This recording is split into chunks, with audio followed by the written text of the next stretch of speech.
Let me begin this video by saying this turns out to be the best gingerbread house I have ever made. I was dealing a little conflict after I made my peppermint gingerbread house for my room, and I was like, I should do a replica of my house as a gingerbread house. And the other side of me saying, you must be crazy.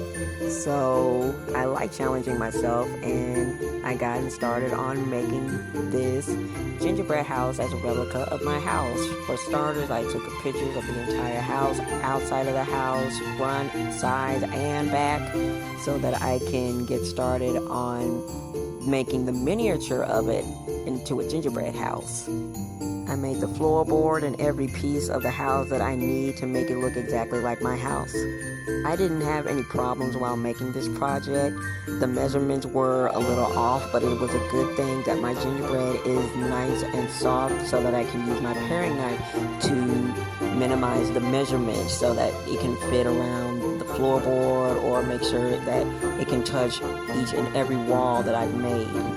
Just look at all these pieces. I was like, wow, just wow. Okay, as I assemble all these pieces together, and as I said before, there was a bunch of mishaps with the measurements of the floorboard and of the walls. So it was a good thing I was able to cut off small excess gingerbread to make them fit.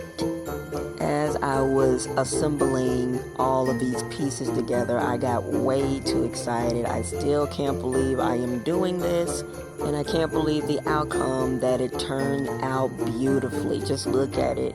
I added the LED lights into the house to make it light up. So awesome.